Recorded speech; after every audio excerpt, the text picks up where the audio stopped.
And welcome to Final Fights. I am Mark Hoffmeyer, and joining me is Nicholas Jetski Rehack. Hey. You know what I love? For someone named Nick Jetski Rehack, you're really laid back. You got to leave it all out on the jet ski. You put all of the energy there, and then when you're home, you're cool as a moose. You know what I mean? Hanging out at Camp Rehack. And then when we start to zip up those vests, though, safety first, when we start to zip them up and maybe put on the wetsuit pants, that's when the energy comes. That's when it hits you and you're like, I got to bring my A+ game. This is how I envision you on a jet ski. The jet ski's pure neon. 8 different colors of neon. Clashes with the eyes. You have a neon wetsuit. Then you're wearing Oakleys with those little MP3 things that go in your ears. And That's how you jet ski. The only thing you're missing is the seat for the jet ski, leopard print. What are the 3 songs that you just play over and over when you jet ski?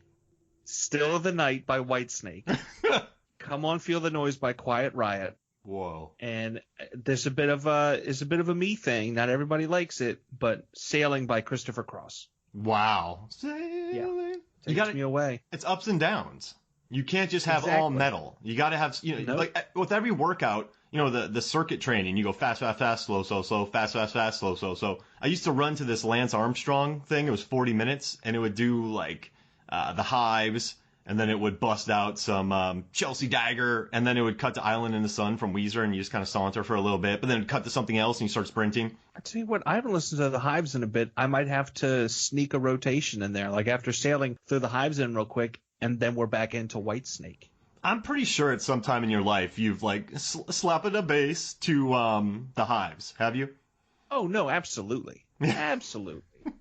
I just busted out a "I love you, man" quote. Hey, sometimes you got to do it. You know what I mean? You don't want to do it, but it's right there. You do it, and then you throw on maybe half a Rush album, and then you're set for at least a week, 2 weeks. You're definitely the Paul Rudd of the Movies, Films, and Flicks contributors. I greatly appreciate that because he has aged very well. He's a Highlander. Very well. There's no way he's not, right? But here's the thing. You've also got Rob Lowe. If they're in a room together, there can only be one. What's going to happen? Wow. That's why they can never be in a room with swords or pens. Nope.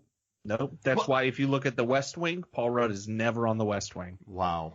I guess you could allow him at an award show. You just got to pat him down first to make sure there's no swords. Absolutely. Or seat one in the very front, the other one in the very back, or just have it so they don't lock eyes. Because if they're able to catch a glance and lock eyes, it's game over. Golden Globes, you couldn't have them there together. There's tables. Everyone's kind of schmoozing. They're going to lock eyes at some point. But Academy Awards, a big ceremony like that, everyone's kind of seated. They're doing their own thing. I think they'll be safe. Yeah. They would have a fight similar to They Live. Or the chicken versus Peter from the Family Guy type fight. Just forever. Absolutely. Blood everywhere. Just copious amounts of blood. All right, so I just want to say thank you for joining me to talk about this jet ski chase in Police Academy 3 Back in Training, the final fight. You have joined me for episodes. You did a jet ski draft with me. And we also did a bathroom fights episode. And now we're just going to be talking about the wonderful jet ski chase that takes place between Lassard's crew and the dastardly criminals who are robbing a yacht party. And what ensues is 2 boats. They have the governor in their boat, and it is the police squad chasing them down. They're hunting them down. You got Goot in there. You got Sweet Chuck. You got Zed chasing them all down out there. You got Jones. They're all chasing them.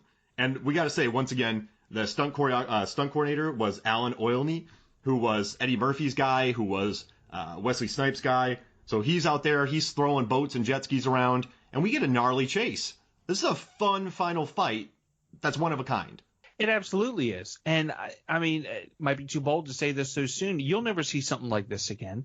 The choreography alone, that guy had to have practiced and gotten ready for at least a month and a half before even shooting this. And to have everybody kind of on the same page, following the beats, not just going through the motions, right? Because if you learn and memorize something so much, you can get stale after a while, right? To bring such an energy to this, it takes a lot. It takes so much skill and timing and to get it right and to hopefully, because I don't know the behind the scenes, hopefully nobody got hurt doing this, is very, very impressive. You know what's interesting that you said? When I think about Cirque du Soleil, you have to practice to perfection, almost over practice. But when coordinating a jet ski scene, if it looks like sort of boring, been there, done that jet skiing, no one's going to like it. No, absolutely. You want something that's a touch sloppy, but it's a planned sloppy, right? It's an exciting, oh no, there's danger. Oh no, what's going to happen? When you go to Cirque du Soleil, you are there for the perfection. It's not like you don't want to see anybody get hurt. You want to see somebody hang from silks while balancing two people on their hands and, someone else on their foot. That's what you want to see. You're there for the precision. You're there for the art. You're not looking for accidents or craziness. Jet skis, you're looking for craziness. I want to see speed. I want to see jumps. I want to see a lot of wake. I want to see it all. Who's returning these Kawasaki jet skis back to the rental place? I've never thought about that. They get them back and they just look at the odometer. And they just lose their mind. So they pull like a Ferris Bueller and they try to run it backwards. And then Gutenberg just kicks them all out of a building. Yeah. Gutenberg thrashes his jet ski. So they're going to the robbery. They rent a bunch of jet skis, but then Gutenberg doesn't even brake. He just slams it into a wall. I mean, there's wanton jet ski damage from a poor rental property. I mean, I hope these things are insured because there's no way you don't get the insurance. Yeah. So they're insured, you think? Oh, no, absolutely. Okay. If all the damage they're doing, and they had to have known ahead of time, like, oh, this is going to be a chase. We should probably get the insurance on this. So this way, when something happens, it's like, hey, that's a you problem. And they can turn around, walk away, not have to worry about it. They can sleep at night knowing, hey, I did the right thing. I got the insurance. A dumpster comes, just dumps all of the broken jet skis into their lot. And then just drives away. Is that what you're kind of saying? So this Wave Runner place, they'll get the money for them, but it's going to be a process. Mm-hmm. Oh, absolutely. And then they'll have that one new guy that started, and he just like quietly sneaks away those broken pieces, and all of a sudden he's got a Frankenski that he breaks out, becomes the new big thing, and now the company's making even more money, so they kind of hope that other jet skis get broken. I was hoping that you would say he becomes Iron Man. Oh, that also would be a good one. You do like a reverse thruster and just blow everybody away with water.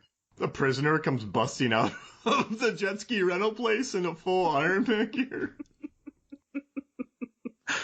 His feet are turbines, and he just stands on the water blasting away, throwing handles at people. What is this, a rubber grip? Ow! Okay, on a scale of 1 to 10, what would you rate Sweet Chuck's shortcut in this scene? You know what? I'm going to give it a 9. Whoa. Because he's on there, he's up and over the hill, doesn't skip a beat, doesn't lose any speed. I just wish the form was a little bit better. I think as he's going over the land, he could have taken a quick step to hop up on the ski and come out on the other side better. Instead, he's still getting dragged along. It's funny. I wish he would have taken that next step because already, you know what I mean? He's popping from behind a tree, asking a guy to make his day. Oh, yeah. What? There's some interesting fist fighting in this scene. I mean, you have so it's their crew. Everyone in this world has seen Police Academy 3 back in training, so we don't even need to bust out the plot. We just need to let people know that there's a chase scene at the end with jet skis. There's some fisticuffs. Zed one-punch KOs a bunch of people. People are jumping from trees. People are jumping 12 feet in the air. People are flying all over the place.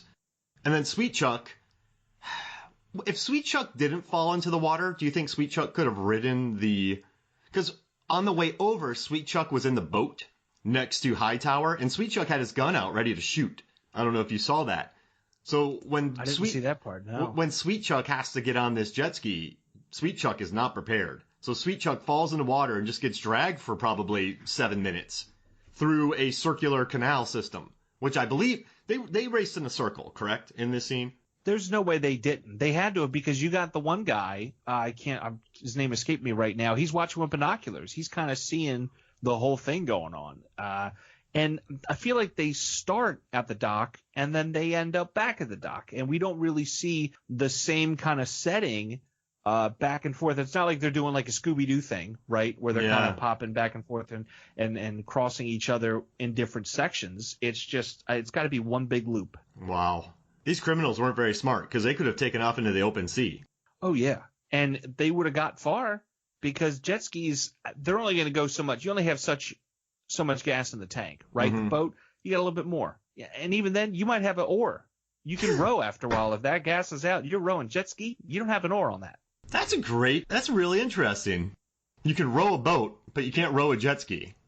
No, you'd have to do a sweet chuck and kind of pop off, hold the back of it, and kick your feet along like a dog. Wow. Yeah.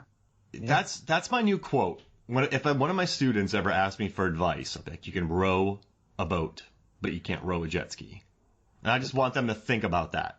Mm-hmm. Could be about anything. I want them to consider it. Yeah. Say it like as class is wrapping up, like, hey gang, before you go out, you can row a boat, but you can't row a jet ski. No eye contact, exit stage left, and just not even say class dismissed. Just wait for the bell or whatever notification it is to let them know class is over. Don't go into, assumedly, your special office where people can go in and request office hours, and you have, all kind of archaeological dig trophies, if you and will. Blogs in a museum. Exactly. I would throw a smoke bomb down. I think you would have to. I think with a quote so prolific, how I didn't think of it sooner. I think because I was just so enraptured in the moment of that phrase.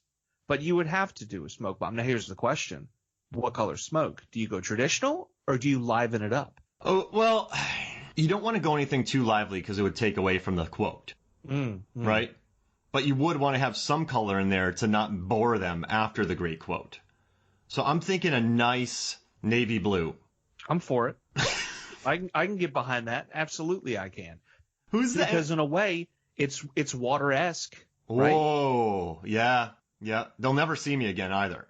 After you drop something like that, it's quitting time. Absolutely. Either a robot comes back to teach them, or a surrogate teacher comes in. A guy with a jet ski suit of armor comes in to teach them.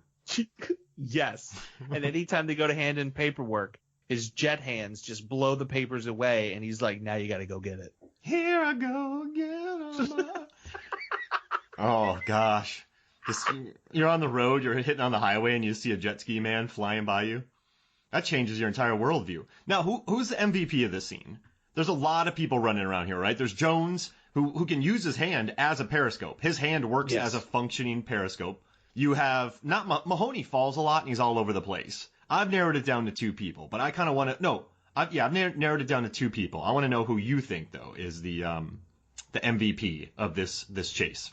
For me? Yeah. The MVP has got to be Zed. Oh, you took one of my two. I'll let you. That's perfect. I'm glad I picked two. He literally screams at a guy and scares him off of the jet ski. No one else is doing that. Everyone's trying to do, whips and trying to outmaneuver, maybe do a pit maneuver. They're trying to do like kicks or launching from jet skis onto boats, and they're doing all of these things. But he literally rides up next to someone in a police uniform, no vest, no wetsuit, screams at a guy. Oh, and he shakes a guy so bad. He yells. Oh, that's beautiful. What a beautiful maneuver. And also, that criminal's going to swim to freedom. Not only that, but he has to explain what happened. To the rest of his criminal friends? Yeah, and they're going to disown him, and now he's a lone criminal. And he's probably going to take the path of righteousness and go, you know what? I've been wrong all of my life. I need to be doing the screaming. I shouldn't be getting screamed at. Wow. So what does this person become then? I mean, I think it's pretty obvious. He becomes a pretzel food truck operator. Wow. Or a SoulCycle instructor.